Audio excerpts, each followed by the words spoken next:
저희가 부활절 이후부터 계속해서 예수님이 부활하시고 승천하신 이후의 모습을 우리가 한번 생각해 보고 있습니다. 특별히 오늘은 요한복음 14장 말씀을 통해서 성령이 대신하십니다 라는 주제로 말씀을 나누려고 합니다. 과연 성령께서 뭘 대신하신다는 걸까요? 여러분, 오늘 본문 말씀을 보면 예수님께서 직접 보혜사 성령을 보내시면서 그 성령이 하시는 일이 무엇인지를 우리에게 소개해주고 계시는데, 보통 우리가 알고 있는 성령의 은사, 성령의 능력과는 조금 다른 것을 말씀해주고 계시죠. 예수님이 떠나신 후에 제자들의 모습을 생각해 보시면서 좀 그것을 준비하고 계시는 것 같습니다. 지금까지는요, 예수님이 함께 하실 때는 제자들에게 그렇게 큰 문제나 불안이 없었습니다. 왜냐하면 그들 가운데 예수님이 함께 계셨기 때문이죠. 분명한 말씀이 있었고, 또한 모든 제자들이 예수님을 의지하고 신뢰했습니다.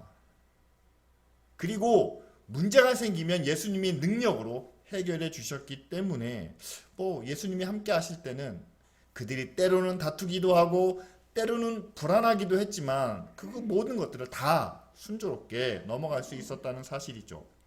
그런데 이제 주님이 부활하시고 승천하시고 그들 눈앞에 보이지 않으면 그들에게는 어떤 일이 생길까요?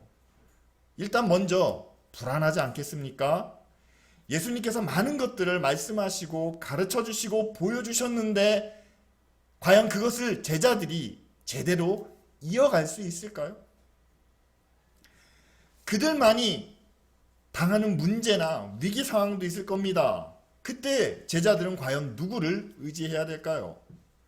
이제 우리만 남았구나 라고 하면서 걱정하며 두려워하지 않았을까요? 그래서 예수님은 내가 보혜사 성령을 너희를 위해서 보내주겠다 이렇게 약속하고 계시죠. 제자들만 남았지만 예수님은 보이는 육신으로는 함께 계시지 않지만 그러나 절대 너희는 혼자가 아니다. 고아처럼 버림받은 것이 아니다 라는 것을 확인해 주십니다. 그리고 성령께서는 이런 일을 하시죠. 예수님을 기억나게 합니다. 예수님의 말씀과 예수님이 주신 모든 약속을 알게 하시고 또한 깨닫게 하십니다. 그리고 그들이 만약에 문제를 당하거나 어려운 일이 있을 때 그 말씀과 약속 안에서 답을 찾도록 하신다는 거죠. 따라서 여러분, 성령이 대신하는 부분이 있다면 그것은 바로 성령께서 예수님의 빈자리를 대신해 주고 계신다는 말씀이죠. 아니 제자들이 예수님을 기억해야 되는데 성령이 그것을 기억나게 하시고 말씀을 깨달아야 되는데 성령이 그걸 깨닫게 하신다면 우리 이렇게 말할 수 있겠죠. 성령이 예수님을 대신하여 예수님의 말씀을 예수님이 행하셨던 모든 일들을 기억나고 깨닫게 해주신다. 그러니까 성령이 말씀하신다라고 우리가 표현할 수 있을 겁니다. 예수님도 사실은 하나님의 말씀을 그대로 전하셨다라고 자신의 사역을 설명하고 계시죠. 특별히 유대인들이 가장 귀하게 여겼던 그 구약의 율법을 예수님이 하나님의 음성으로 하나님의 말씀으로 그들에게 전해주고 계십니다. 왜냐하면 당시 유대인들이 율법을 어떻게 여겼냐면요, 제사 꼭 해야 되는 것, 손을 씻고 안식일을 지키고 정결 예식, 그거는 우리가 어기면 큰일 나는 것, 이렇게 하나의 의무와 규칙으로 그들은 율법을 생각해 왔습니다. 근데 원래 율법이 뭔가요? 여러분, 출애굽기와 신명기를 보면은요, 율법, 우리는 법이라고 얘기하고 있는데 그것은 법이 아니라 하나님과의 약속입니다. 하나님이 시내산에서 이스라엘 백성들을 향하여 이렇게 말씀하시죠. 내가 너희의 하나님이 되겠다. 그리고 너희는 내 백성이 될 거다. 그런데 이스라엘 백성이 하나님의 백성이 되어 하나님과 함께하기 위해서는 거룩하신 하나님 앞에 죄인의 모습으로는 설 수 없기 때문에 그들은 자신의 죄를 씻기 위해서 제사를 드리고, 그리고 다시는 그 죄를 범하지 않도록 여러 가지 규칙들을, 자신을 거룩하고 성결하게 지키는 그 규칙들을 잘 지켜야 되는데, 그것이 바로 율법에 나와 있는 그 각 조항이라는 겁니다. 따라서 하나님은 이스라엘 백성들에게 율법을 주실 때 그거예요. 이제 너희가 내 백성인데, 나는 너희 하나님인데, 나는 내 백성과 함께 하고 싶다라는 거죠. 가급적이면 함께 있기를 원한다. 가까이 있기를 원한다. 그러니까 너희는 거룩하고 죄가 있으면 그 죄를 씻기 위하여 제사를 드려라. 이렇게 하나님의 사랑을 품은, 사랑이 담긴 율법인데, 이게 시간이 흐르면서 하나님의 사랑만 싹 빠졌다는 겁니다. 그리고 우리는 제사를 드려야만 돼. 우리는 이 율법과 계명을 지켜야만 돼. 그렇게 율법이 메마르고 사랑 없는 그런 의무적인 규칙이 되었다는 거죠. 자, 유대인들이 그렇게 율법을 지키고 있을 때 예수님께서 오셔서 이제는 하나님과 그 백성 사이에 중개자가 되시는 거죠. 그래서 이미 딱딱하게 굳어져 버린 돌과 같은 그 율법을 다시 하나님의 사랑과 하나님의 거룩한 뜻으로 다시 부드럽게 해석을 해 주셨습니다.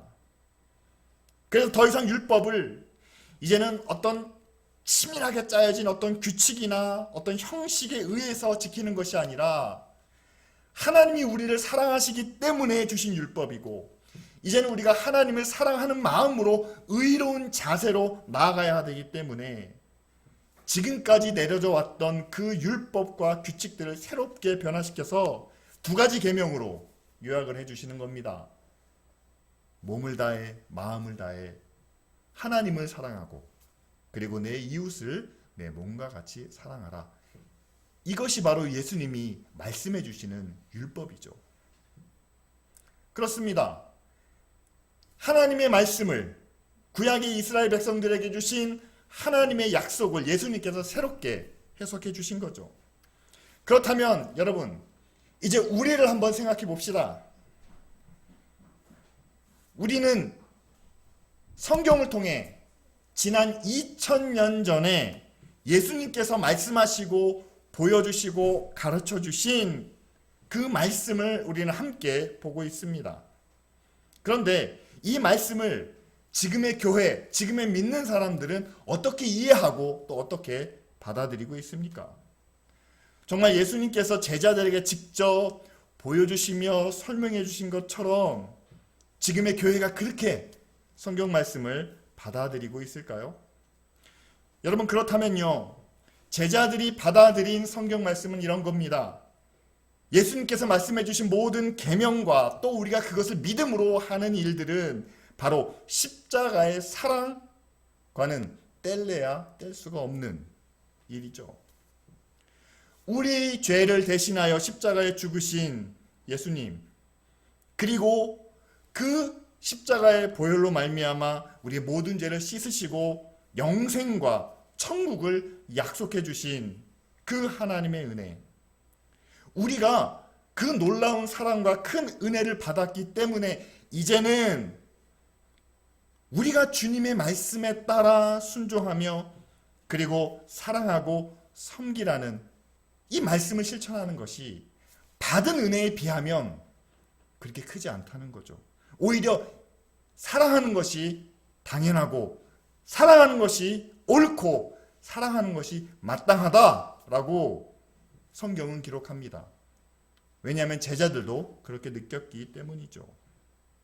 그런데 여러분, 지금 우리가 정말 원수를 사랑하는 것을, 예수님이 우리의 모든 죄를 용서해 주신 것처럼 우리 형제가 우리에게 잘못을 했을 때 3번 할까요? 7번 할까요? 아니면 70번씩 7번 용서해 주는 것을, 내가 먼저 대접받고 싶으면 남을 먼저 대접하고 오히려 그 사람들을 섬기는 삶을 사는 것을 우리가 마땅하다고, 당연하다고 여기고 있나요? 아닙니다. 성경에 기록되어 있는 예수님이 직접 말씀하시고 보여주신 것들을 우리는 꼭 그렇게 해야 하나? 너무 무거운 짐, 부담으로 여기고 있다는 사실이죠. 저는 그래서 오늘 예수님이 우리에게 성령을 약속해 주셨다라고 믿습니다. 예수님께서 정말 딱딱한 돌과 같이 굳어진 그 구약의 율법을 새롭게 유대인들에게 말씀해 주신 것처럼 지금 성령은 비록 2000년 전에 기록되었지만 그 제자들에게, 그 유대인들에게 필요한 하나님의 말씀과 의와 진리를 지금 2000년 후를 살아가고 있는 우리에게 필요한 하나님의 은혜의 말씀으로, 예수 그리스도의 사랑의 말씀으로 그것을 기억나게 하시고 또한 깨닫게 하시며 그것을 실천할 수 있도록 하나님의 말씀을 우리에게 들려주시는 분이 바로 성령이시라는 그 말씀이죠. 오늘 예수님이 그렇게 성령을 우리에게 소개해주고 계십니다. 여러분 한번 생각해 보십시오. 성경 말씀을 쭉 읽어갈 때 어떤 마음이 드십니까? 제 성경에는요, 예수님이 말씀하신 것은 빨간색으로 되어 있어요. 아마 요즘 나오는 성경 중에서 그런 것들이 있을 겁니다. 사람 이름은 막 고딕으로 나오고 이렇게 좀 차별성을 두는 거죠. 그런데 그렇게 빨간색으로 기록된 예수님의 말씀을 읽을 때마다 아, 예수님이 이 상황에서 이렇게 말씀하셨구나. 제자들에게는 이렇게 하셨고 또한 제자들이 그 말씀에 대한 반응은 이렇고, 만약에 그렇게 성경을 읽고 있다면 우리는 뭐 성경을 역사책이나 이야기책처럼 읽는 것과 마찬가지입니다. 성령이 우리에게 예수님을 기억나게 하시고 깨닫게 하신다는 것은 그냥 성경을 문자적으로 이해하고 해석하는 그런 차원이 아닙니다. 여러분, 우리가 세상을 사랑해야 하고 예수님처럼 우리가 믿음으로 고난을 당해야 되고 또 어려운 가운데서도 하나님을 의지해야 된다라고 주장하는 것은 예수님이 이 땅에 오셔서 보여주신, 말씀해 주신, 그리고 마지막으로 십자가를 지신 그 모든 것이 다른 누구를 위해서가 아니라 바로 저와 여러분들을 위해서 하셨다는, 성경은 벌써 2000년 전의 일을 이야기하고 있지만 그러나 그 2000년 전의 일이 지금 나를 위해서, 지금 여러분들을 위해서 하신 일이라는 것을 기억나게 하시고 깨닫게 하시고 받아들이게 하시는 것이 바로 성령의 일이라는 거죠.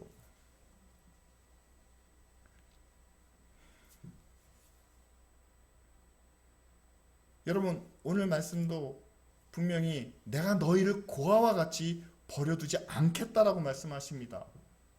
그것을 신학적으로 해석하면 그래요. 예수님이 부활하시고 승천하셨지만 그러나 성령이 오시기 때문에 성령이 예수님을 대신하십니다. 그리고 마지막 때에 부활의 예수님이 다시 이 땅에 오시는 거죠. 이거는 신학적인 해석입니다. 누구나 할 수 있는 이야기예요. 그러나 그것은 하나의 지식이지 아무런 감동이 없습니다. 그런데 여러분, 성령이 우리 안에 계시면 이것이 다른 사람의 이야기가 아니라, 객관적인 이야기가 아니라 우리에게, 나에게 주시는 말씀이 됩니다. 내가 너희를 고아와 같이 버려두지 않겠다. 여러분, 우리가 믿음으로 살기 위해서 세상에서 어떤 어려움을 겪는지, 또 어떤 문제를 만나는지 목사인 저는 모릅니다. 아마 아주 가까이에 사는 사람도, 가족들도 모를 때가 있을 겁니다. 그때마다 우리는 얼마나 외롭겠습니까? 불안하고 걱정이 될까요? 그런데 주님이 말씀하십니다. 나는 너희를 버려두지 않았다.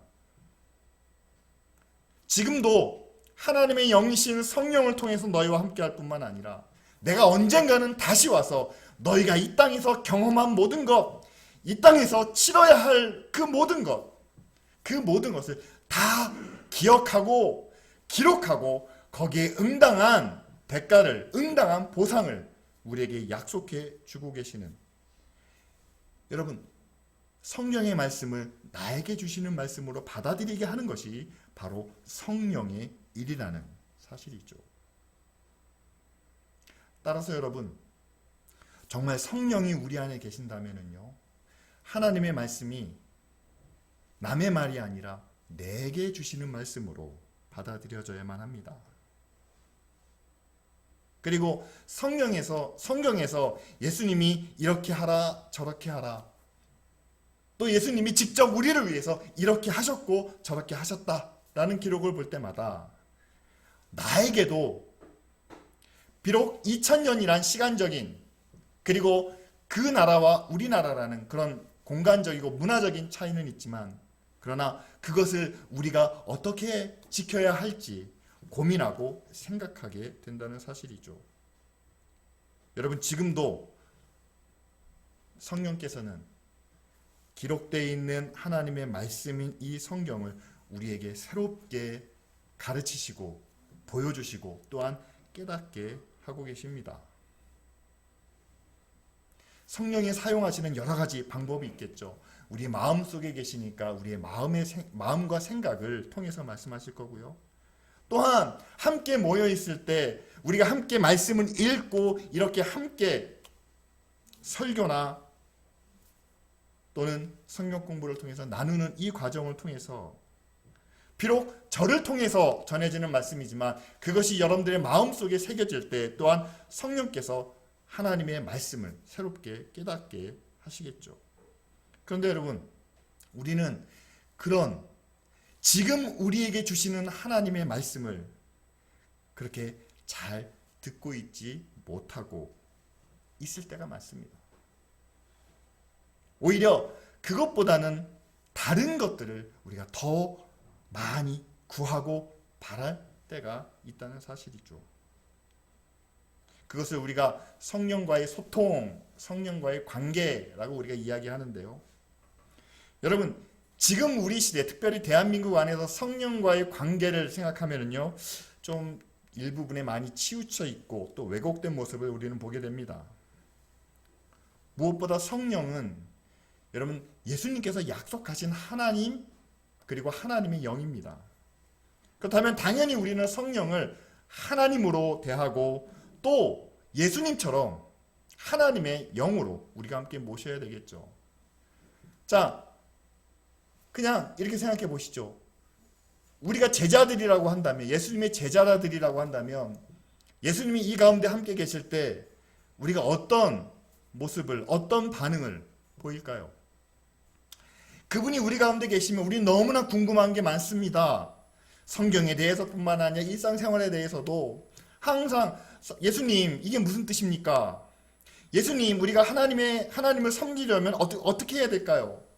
예수님이 무슨 일을 행하시면 예수님 그렇게 하는 게 맞습니까? 그럼 우리도 그렇게 따라해야 되는 겁니까? 라면서 우리는 예수님을 가운데 놓고 아마 에워싸면서 어떻게 해야 될까요? 무엇인가요? 우리는 그렇게 항상 예수님을 중심에 놓고 살아갔을 겁니다. 그런데 여러분, 그 우리 가운데 계시는 예수 그리스도의 역할을 지금 성령이 하고 계신다는 거예요. 보이지는 않지만, 우리 안에 있으면 이 한가운데 계시진 않지만 오히려 우리 마음 가운데 계시면서 바로 예수님의 역할을 바로 성령이 하신다는 거죠. 그렇다면 우리가 같이 모여서 토론하고 대화하지 못하더라도 우리는 늘 우리 안에 있는 성령께 묻고 성령을 의지하고 그리고 그 성령을 섬기며 성령의 인도하심을 받을 수 있다는 겁니다. 마치 제자들이 예수님을 따르는 것처럼요. 그리고 제자들을 이끌어 가실 때 항상 예수님이 중심이 되신 것처럼 성령이 우리의 마음과 우리 생활의 중심이 되셔야 한다는 거죠. 그래야지만 우리가 성령을 신뢰하고 또한 성령의 인도하심을 받을 수 있지 않겠습니까? 그런데 정말 우리 마음을 우리가 어떻게 판단할 수 있을까요? 어떻게 평가할 수 있을까요? 이랬다 저랬다 변화도 많을 뿐만 아니라 정말 내가 말로는 예수 나의 왕이요, 주님은 정말 내 가운데 계십니다, 내가 주님을 내 중심에 모십니다 라고 하지만 실제로 우리 생활 속에서 학교나 직장이나 아니면 모든 만남 가운데서 정말 예수 그리스도를 나의 중심으로 모시고 사는지. 교회 안에서는 그런 것 같은데 성경 공부하다 보면 뭐 그런 일도 많은 것 같지만, 그러나 그 외에 대부분의 내 삶의 영역 가운데서는 사실은 우리가 무슨 일을 선택하거나 결정하거나 어떤 일을 해 나가는 데 있어서 여러분 이미 우리는 정해놓은 것들이 참 많습니다. 다음 단계에 어떤 일이 이루어질 것인가 우리는 그것을 이미 계획했고 그 방향을 정해놨고 그 목표가 또 우리가 바라는 것이 무엇인지까지 이미 다 계획을 세워놨었죠. 그런데 그 계획 속에서 성령이 과연 어디까지 얼마나 개입하실 수 있는지, 다시 말하면 성령이 얼마나 우리 일에 간섭하실 수 있는지, 그 일들을 바꾸실 수 있는지. 여러분, 성령이 우리 삶에 개입할 수 있는 그 영역은 그렇게 많지 않다는 겁니다. 과연 여러분, 우리가 부모님을 사랑합니다. 우리가 부모님을 모시고 삽니다. 그러나 부모님이 우리와 함께 생활하실 때 우리 삶에 있어서 바꿀 수 있는 것이, 변화시킬 수 있는 것이 거의 없다면 정말 내가 그 부모님을 모시고 사는 게 맞는 걸까요? 아니죠. 내 삶에 부모님이 그냥 얹혀 계시는 것 뿐이죠. 우리는 하나님을, 성령을 내 안에 계신다 인정은 하지만, 그러나 성령님이 내 안에 계셔도 내 계획은 절대로 달라지지 않습니다. 성령님이, 하나님이 나와 함께 하시지만 내 목표는요, 이겁니다. 내가 원하는 것도 이겁니다. 그래서 우리는 이것을 이루어야 됩니다. 올해는 이렇고 내년은 이렇고 이렇게 이루어집니다. 그런데 우리가 왕이라고, 우리 주인이라고 여기는 그 하나님이 우리 안에 계셔서 우리의 목표, 우리의 계획, 우리 삶을 하나님 때문에, 성령 때문에 변화시키고 달라진다? 우리는 그것을 허락하지 않는다는 거죠. 결국 우리는 그냥 성령을 우리 위에 얹혀놓고 사는 모습이 아닌가 돌아보게 됩니다. 그러다가 무슨 일이 생기죠?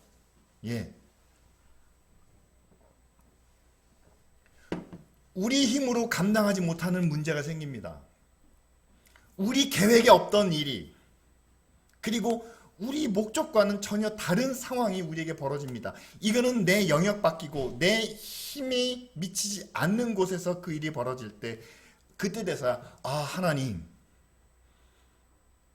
이거는 우리가 할 수 없는 일인데요. 하나님, 이거는 하나님이 도와주셔야 되는 일인데요. 그제 돼서야 우리는 하나님께 구하고 하나님의 이름을 부르고 또한 성령의 능력을 찾게 된다는 사실이죠. 여러분, 우리가 갖고 있는 믿음이요, 하나님과 성령을 찾고 구하는 그런 믿음이 있는 반면에, 그것과는 다르게 하나님과 성령을 내 안에, 그냥 내 위에 얹혀놓는 그런 삶이 아니라 내 안에 주인으로 모시고 그분을 왕으로 섬기는 믿음이 있다. 저는 그렇게 말씀드리고 싶습니다. 하나님을 인정한다면, 하나님의 능력을, 그 은혜를 구한다면 우리가 어려울 때 하나님께, 성령께 기도하며 부르짖을 수 있습니다. 믿음이 없는 건 아니에요. 그 믿음은 있어요. 그러나 그 믿음과 문제가 있지 않아도, 어려움이 없어도 하나님을 나의 주인으로, 하나님을 나의 왕으로, 그래서 그분이 내게 간섭하실 수 있는, 내게 말씀하실 수 있는, 그래서 그 말씀에 따라서 내 삶이 달라지고 변화될 수 있는 그런 여지가 충분히 남아있는 그런 신앙은 분명히 다르다는 거죠. 특별히 성령에 있어서는 그렇습니다.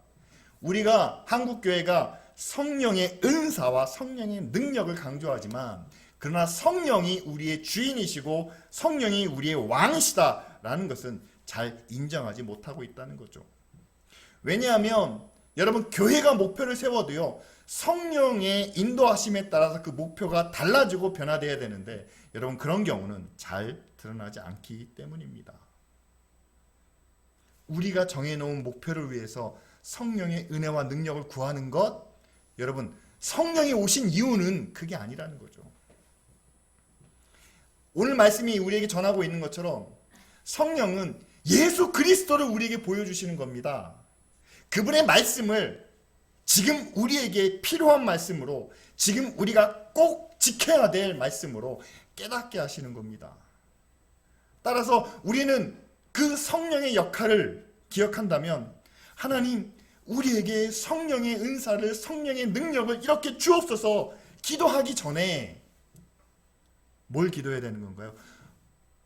성령을 우리에게 주셔서 성경에 기록되어 있는 말씀이 지금 우리에게 필요한 말씀으로, 지금 우리가 꼭 지켜야 될 하나님의 말씀, 하나님의 약속으로 깨달아지게 하시고 그것을 실천하여, 여러분 성경에 있는 말씀을 우리가 잘 실천해 나간다면 우리가 예수 그리스도를 그대로 본받아 가지 않겠습니까? 그렇죠. 예수 그리스도를 본받는 자로 살게 하옵소서라는 것이 성령을 구하는 제대로 된 길이라는 사실이죠. 여러분 그렇습니다. 예수 그리스도 그리고 성부 하나님뿐만 아니라 성령님도 우리의 하나님이시기 때문에 우리가 필요에 따라서 찾고 구하는 분이 아니라 이제는 그분이 우리 안에 계신다면 그분이 우리를 다스릴 수 있도록, 그분 때문에 우리가 변화되고 달라질 수 있도록 허락하고 인정하는 것이 성령을 모시고 사는 삶의 모습이라는 거죠. 그런데 여러분 오늘 우리가 특별히 예수님께서 성령을 약속해 주시면서 의도했던 것을 한번 다시 생각해 보기를 원합니다. 그것은 뭐냐면요, 예수님이 특별히 제자들을 위해서 보혜사 성령을 약속하셨다는 사실이에요. 그러면서 오늘 말씀에는 내가 너희를 고아와 같이 버려두지 않겠다라고 하셨지만 예수님이 승천하시기 전에는 세상 끝날까지 내가 너희와 항상 함께 하겠다라는 약속을 주십니다. 마치 예수님께서 그 제자들에게 아니면 모든 교회에게 내가 너희의 동반자가 되어주겠다, 뭐 이런 약속이죠. 그런데 여러분 이렇게 생각해 보시길 바랍니다. 제자들은 예수님과 3년 같이 있었습니다. 물론 보이는 인간의 몸을 입은 예수님이죠. 그런데 그 제자들은 예수님과 3년 같이 있었다는 거예요. 3년 동안 예수님의 말씀을 함께 듣고 배우면서 어떤 깨달음과 감격을 누렸을 겁니다. 예수님이 행하시는 기적을 체험하면서 흥분도 하고 놀라움도 가졌겠죠. 그런데 3년이었습니다. 그 3년 경험을 통해서 제자들은 평생 동안 예수 그리스도를 믿고 따르며 헌신할 수 있는 그런 힘을 얻었다는 거죠. 그런데 보혜사 성령이 우리에게 오시면 어떤 일이 일어난지 아십니까? 세상 끝날까지 우리와 항상 함께 하시겠다 약속하십니다. 자, 그것을 우리가 조금 더 자세히 설명을 하면은요, 제자들이 어려움 당할 때, 제자들이 시험 가운데 있을 때 예수님께서 직접 찾아가 말씀을 해주시죠. 그 말씀이 제자들에게 힘이 됐습니다. 마찬가지로 지금 우리가 교회가 고난 가운데 있을 때 성령은 그 교회에, 그리고 지금 우리에게 필요한 말씀과 위로를 기억나게 하십니다. 우리에게 믿음의 결단이 필요할 때, 우리에게 뭔가 변화가 필요할 때 성령은 예수님이 직접 보여주신 그 삶의 모습과 또한 믿는 자에게 약속해 주신 그 내용을 깨달아지게 하십니다. 그래서 우리에게 하나님의 능력이 필요할 때, 예수 그리스도의 능력과 힘이 정말 확신 가운데 있어야 될 때는 직접 성령께서 그 능력을 나타내 주심으로 우리가 믿음을 이어갈 수 있도록, 하나님 안에서 벗어나지 않도록, 세상의 유혹과 시험에 넘어가지 않도록 그렇게 성령이 우리와 함께해 주신다라고 말씀해 주시죠. 그렇습니다. 예수님께서 3년 동안 제자들과 함께 하시고, 그리고 십자가와 부활을 통해 그 제자들을 비롯한 모든 믿는 자들에게 구원과 영생을 주신 것처럼, 이제 성령님은 3년이 아닙니다. 세상 끝날까지 항상 우리와 함께 하십니다. 그리고 그 성령께서 예수님의 말씀을 지금 우리에게 살아있는 말씀으로 전해주시고 또한 깨닫게 하십니다. 말씀으로 채워지지 못하는 부분, 능력이 있어야 되고 역사가 나타나야 될 때, 그때 성령은 또한 하나님의 능력으로 자신의 뜻을, 자신의 일을 나타내시고 또한 이루어 주십니다. 여러분, 그렇다면요, 우리는 그런 약속을 받은 거예요. 제자들에게 3년 동안 일어났던 일을 우리가 예수 믿은 후로 평생 우리 안에 계신 성령을 하나님으로 인정하는 동안 예수님을 통해서 제자들이 경험했던 모든 것을 우리도 경험하게 해주시겠다, 그런 약속인 거죠. 그것이 바로 성령의 일입니다. 예수님의 말씀을 기록되어 있는 딱딱한 문어체의 그런 말씀이 아니라 지금 우리에게 살아서 말씀해 주시는, 그리고 우리가 꼭 지켜야만 하는 이 약속이 우리에게 꼭 필요한 그 말씀으로 성령은 깨닫게 하시고 또 우리가 기억할 수 있도록 그렇게 일하신다는 사실입니다. 여러분 안에 성령이 계신지 의심스럽습니까? 그럼 이럴 때 한번 생각해 보십시오. 고난이, 어려움이 찾아왔습니다. 고난이 올 때마다 제일 먼저 우리는 불평을 하거나 누구 탓을 하게 되죠. 그런데 그 순간에 예수님의 십자가가 생각이 납니다. 그리고 그 십자가 앞에서 예수님이 보여주셨던 그 모습이 기억됩니다. 뿐만 아니라 누구든지 나를 따라오려거든 자기 십자가를 지라는 말씀. 그러나 그것이 우리에게만 주어진 것이 아니라 주님이 우리와 함께 하신다는 약속의 말씀 때문에 우리가 고난 앞에서도 낙심하지 않고 믿음을 지킬 수 있습니다. 세상의 시험과 어려운 일이, 또한 많은 유혹이 찾아올 때는 예수님께서 우리에게 말씀해 주신, 우리가 믿음을 지키며 우리가 의를 행하면 결코 하나님께서 우리를 버리시지 않는다는 마지막 때에 분명한 약속과 상급이 있다는 그 말씀을 통해서 그 위기 가운데서도 우리 자신의 믿음을 지키게 되죠. 그리고 큰 환난과 지금같이 코로나로 인해서 우리에게 어려움이 닥쳤을 때는 불안과 걱정으로 인해서 우리가 움츠러들기보다는 오히려 그 가운데서 지켜주시는 약속 때문에 우리가 평안한 마음으로 하나님을 바라보며 하나님께 찬양할 수 있다면, 여러분, 이 모든 일들은 다 우리 안에 계시는 성령이 하시는 일입니다. 이미 성령이 우리 안에 계시고 이미 성령이 역사하고 계신다는 사실이죠. 다만 이제 우리가 여기서 한 걸음 더 나아가기를 원합니다. 그렇다면 하나님의 영이 우리 가운데 계신다면 예수님이 제자들에게 나타내신 것처럼 그런 은혜를, 그런 능력을 우리에게도 보여주셨으면 좋겠는데요. 근데 여러분, 잘 생각해 보십시오. 예수님의 능력이, 예수님의 그 많은 기적들이 예수님을 위해서 행하신 것은 아니라는 겁니다. 제자들의 이익을 위해서도 아닙니다. 예수님은 자신의 능력을 통해서 한 영혼이라도, 한 사람이라도 구원받기를 원하셨습니다. 믿음의 길로 나오기를 원하셨습니다.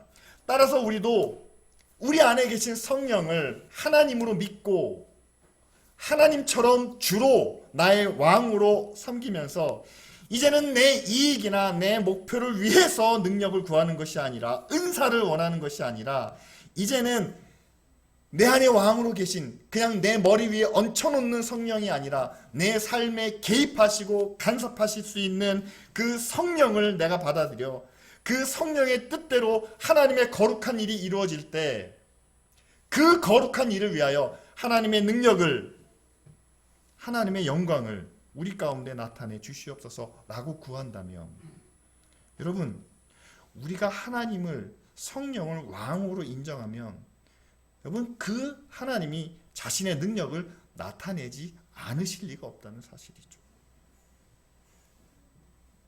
그런데 요즘 일부 성령의 은사와 능력을 자랑하는 그런 교회들을 보면은요, 정말 하나님의 거룩한 일을 위해서, 믿음을 위해서 그 은사를 사용하는 것이 아니라 인간적인 요구를 채우기 위해서, 자신의 이름이나 교회 이름을 내세우기 위해서 하나님의 능력과 기적을 그냥 사용하는, 활용하는 그런 모습들을 보게 됩니다.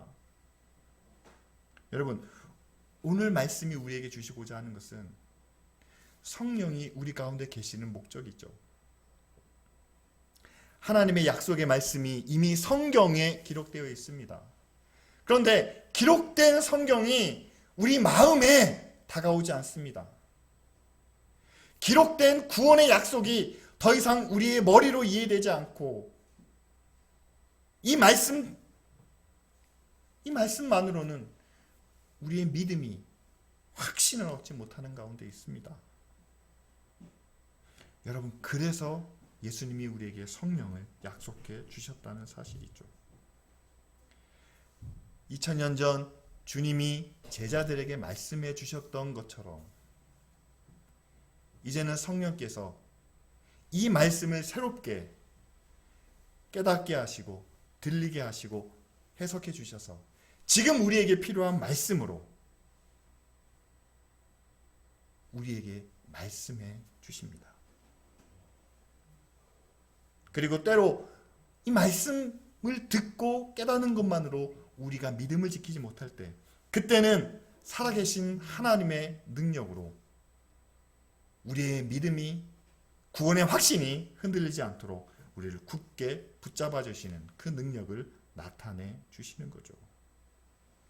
우리는 그런 성령을 모시고 삽니다. 그리고 그 성령을 우리 하나님으로, 우리의 주인으로 모시고 살죠.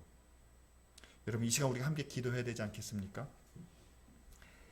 이미 내 안에 계시고 나의 주, 나의 하나님으로 모시고 사는 그 성령, 이제는 그 성령님을 통해서 성경에 기록되어 있는 말씀이 이제는 살아계신 하나님의 말씀으로, 예수님이 지금 우리에게 전해주시는 그런 살아있는 생생한 말씀으로 듣게 하시고 깨닫게 하시고, 그리고 그 깨달은 것을 실천하며 살게 하옵소서.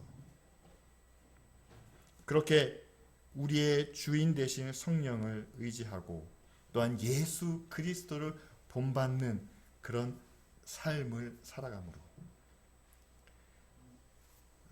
주님께서 약속하신 그 모든 은혜와 능력이 우리 안에 이루어지게 하옵소서. 그리고 그 가운데서 우리의 삶이 하나님의 사랑과 평안으로 넘치게 하시며, 이제 우리와 함께 하시는 그 하나님을 섬기는 교회가 되게 하시고, 성령의 인도하심에 따라 믿음으로 능력을 얻는 성도들 또한 믿음의 가정이 되게 하옵소서. 이 시간 다 같이 함께 기도하겠습니다.